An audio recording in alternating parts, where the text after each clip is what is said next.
Your task will not be an easy one. Your enemy is well-trained, well-equipped, and battle-hardened. There is not a liberal America and a conservative America. There is the United States of America. Good night and good luck.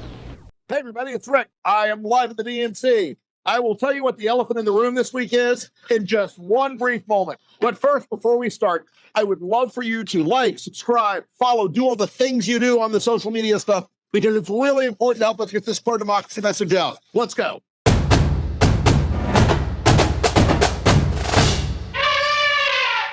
Folks, the elephant in the room this week is not your father's Democratic Party. What did you see this week in Chicago? You saw joy.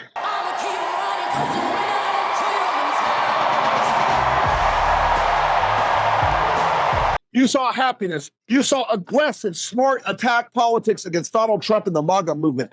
Do not give an inch to pretenders who wrap themselves in the flag, but spit in the face of freedoms it represents. It has been amazing. It has been a really, really interesting sight to see. I got to tell you, I think in some ways the Lincoln Project's work in the last 5 years has helped sharpen up the pro-democracy message, the pro-democracy side. What did you see here also? You saw people who were proud of this country. You saw people who were proud of the American flag. Unlike Donald Trump, our patriotism is more than some damn slogan on a hat. It's about actually giving a damn about the people who live in this country.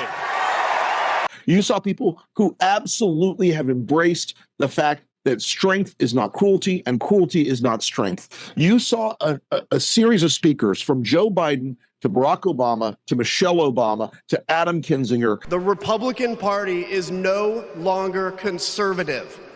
It has switched its allegiance from the principles that gave it purpose to a man whose only purpose is himself. And the biggest of all, Kamala Harris. On behalf of everyone whose story could only be written in the greatest nation on earth, I accept your nomination to be President of the United States of America.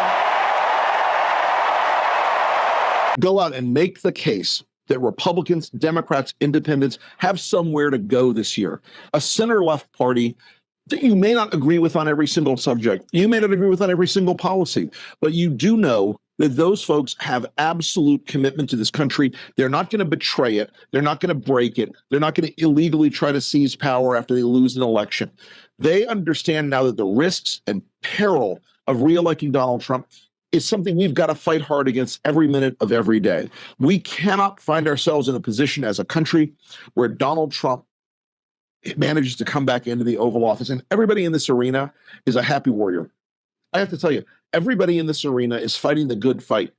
I have talked to hundreds and hundreds of people here, and my voice is shot, so just bear with me, who are not here because they want to, impose socialism or Marxism or whatever crap, whatever garbage is vomited out of the MAGA media machine at any given second. They're here because they love this country. They're here because they recognize Trump is a profound threat to this nation. And you're seeing the polling numbers move in the direction they're moving because they recognize that Vice President Harris, again, they don't have to agree with her on every policy issue. They don't have to agree with her on abortion or guns or climate or any other thing. They have to agree on one big thing. And the one big thing is that this country is built on the rule of law. It is built on the Constitution. It is built on a long tradition of a propositional nation where everyone can be welcome, everyone can be a part of this, everyone can become an American if they play by the rules. And this country deserves that. We deserve to have a nation that is led by someone who loves this country. Donald Trump hates this nation. He hates this country. He hates America. He calls it a shithole. He calls it a third world country. He calls it terrible. He calls it a place where no one is smart. Donald, America's smarter than you, son of a bitch, by a long stretch. And we're seeing it play out. The Democrats have run this campaign for the last month, in a way that has given Kamala Harris a chance to show America she's a happy warrior, to show America she's a patriot, to show America that the cliches and the Twitter bullshit and the Fox News garbage and the MAGA media interpretation of everything as communism is a joke. It's clownish. It's foolish. And the fact that this convention has been able to tell stories and to show people a different side of the Democratic Party, it's a sign of the party's maturation. It's a sign of the party not being afraid of the hyper-progressives. It's a sign of the party not being afraid of the edge cases. It's a sign that the country is looking for people who are like them, looking for people who resemble them, looking for people who behave like them. And nothing could be more clear to me this week than the contrast between the families you've seen of the Harris Imhoff family. Everybody over here, say comma! Everybody over here, say la! Together! And the Walls family. Hope, Gus, and Gwen, you are my entire world, and I love you. To the Trump family.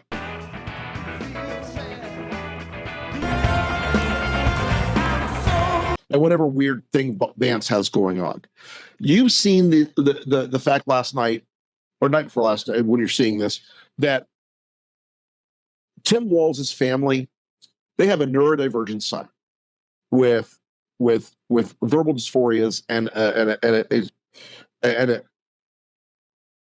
you would think in some ways that he was a legitimate target for the scorn and criticism of the MAGA world, and they did. They attacked his son. They attacked his teenage son, who has ADHD and is neurodivergent. I don't think I've ever seen anything more perfectly crystallize how broken and morally bankrupt and horrifying the Trump movement is than that attack.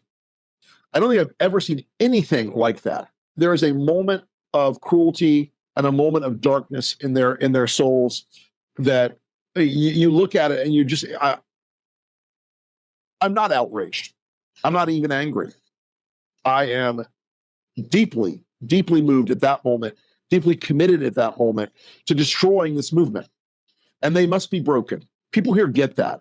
The MAGA movement must be broken.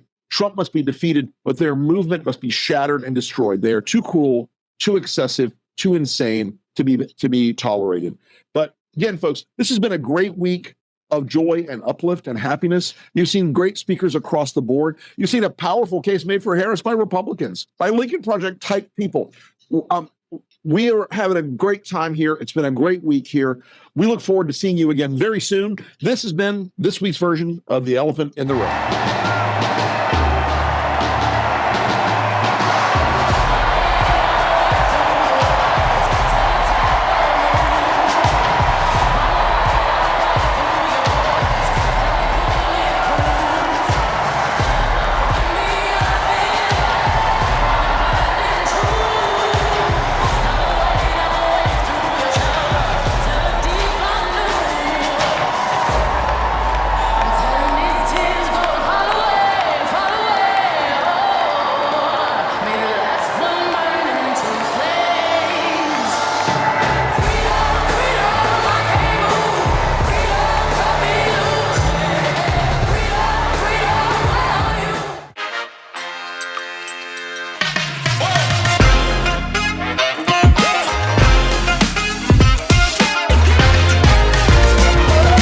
Good night and good luck.